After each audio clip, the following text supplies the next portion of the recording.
Hi darlings, welcome to our channel. நம்ம இன்றைக்கி ஒரு கேக் ரெசிபி பார்ப்போம். ஏன்னா நான் ரொம்ப நாளாக யூடியூப் பார்த்து கேக் செய்யணும் அப்படின்னு நினச்சிட்டே இருப்பேன்.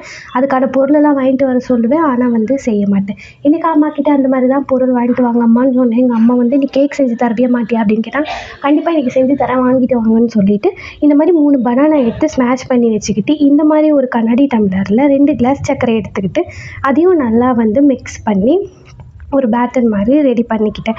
அதுக்கப்புறம் அதில் 2 எக்கு உடச்சி ஊற்றி அதையும் நல்லா ஸ்மாஷ் பண்ணி வச்சுக்கிட்டேன். இதுதான் எனக்கு கேக் பார்க்கும்போது டெம்ப்ட் ஆகும். அப்போ செய்யணும்னு தோணும். ஆனால் என்னென்னா கொஞ்ச நேரம் கழிச்சு மைண்டு மாறிடும். சரி அப்புறம் செஞ்சுப்போம் அப்படி என்னோடய சோம்பேறித்தனத்தின் காரணமாக இவ்வளோ நாள் நான் இந்த கேக்கை செய்யாமல் இருந்தேன். இன்றைக்கி சரி ட்ரை பண்ணிவிடுவோம் அப்படின்னு சொல்லிட்டு யூடியூப்பை ஓப்பன் பண்ணால் இந்த பனானா கேக் தான் வந்தது. சரி இன்றைக்கி பனானா கேக்கே ட்ரை பண்ணிடுவோம்னு செய்ய ஆரம்பிச்சிட்டேன்.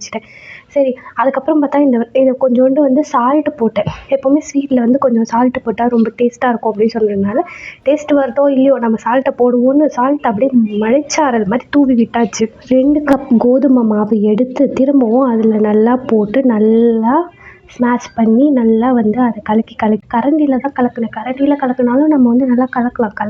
கலக்கி நல்லா ஒரு கேக் கன்சிஸ்டன்சிக்கு எடுத்துகிட்டு வந்துட்டேன்.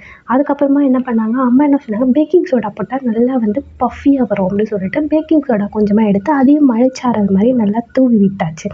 நான் சுகர் அண்ட் கோதுமை மாவு எடுத்து அதே கண்ணாடி கிளாஸில் 1/4 கிளாஸ் அளவு குக்கிங் ஆயில் ஆட் பண்ணி நல்லா மிக்ஸ் பண்ணிக்கணும். நம்மக்கிட்ட ஓவன் இல்லாத காரணத்தால் வீட்டில் இருக்கிற பழைய குக்கர் இல்லைன்னா இட்லி குண்டான நம்ம ஓவனாக மாற்றிக்கலாம். எங்ககிட்ட பழைய இட்லி குண்டா இருக்கிறதுனால நான் இப்போ அதை ஓவனாக மாற்ற போகிறேன். இப்போது அதில் கொஞ்சமாக தண்ணி பிடிச்சி கொஞ்ச நேரம் ஒரு 5 மினிட்ஸ் ப்ரீ ஹீட் பண்ணிக்கணும். ப்ரீ ஹீட் பண்ணதும் அந்த மிக்ஸ் பண்ணி வச்சுருக்க பவுலை எடுத்து இட்லி குண்டாவில் வச்சு க்ளோஸ் பண்ணி வச்சிடணும்.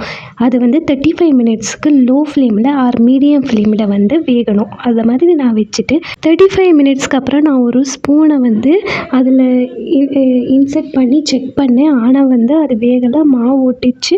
அதனால் விட்டுட்டேன். திருப்பி ஒரு 5 மினிட்ஸ் கழித்து திரும்பவும் போய் செக் பண்ணேன். திரும்பவும் வேகலை. அப்புறம் ஒரு 45 மினிட்ஸ்க்கு அப்புறம் கேக் ரெடியாச்சு பாருங்கள். சூப்பராக இருந்துட்டு, பார்க்கவே கலர்ஃபுல்லாக சூப்பராக இருந்துச்சு. கட் பண்ணேன்னா ரொம்ப சூப்பராக ஸ்மூத்தாக வந்துச்சு. நான் தான் செஞ்சேனா அப்படின்னு சொல்லிட்டு ஒரே ஜாலியாக இருந்துச்சு. ஆனால் டேஸ்ட் பனானா டேஸ்ட்லாம் சூப்பராக இருந்துச்சு. ஆனால் கேக்கு மாதிரி இல்லை. கிண்ணத்தப்பம் கேரளாவில் நாங்கள் கிண்ணத்தப்பம் செய்வோம். அந்த டேஸ்ட்டில் இருந்துச்சு. சூப்பராக இருந்துச்சு. நீங்களும் ட்ரை பண்ணி பாருங்கள். இந்த டிஷ்ஷு உண்மையாகவே ரொம்ப நல்லா இருந்துச்சு. இந்த மாதிரி ரெசிபிக்கு எங்கள் சேனலை சப்ஸ்கிரைப் பண்ணி சப்போர்ட் பண்ணுங்கள். மறக்காமல் பெல் ஐக்கானையும் கிளிக் பண்ணிக்கோங்க.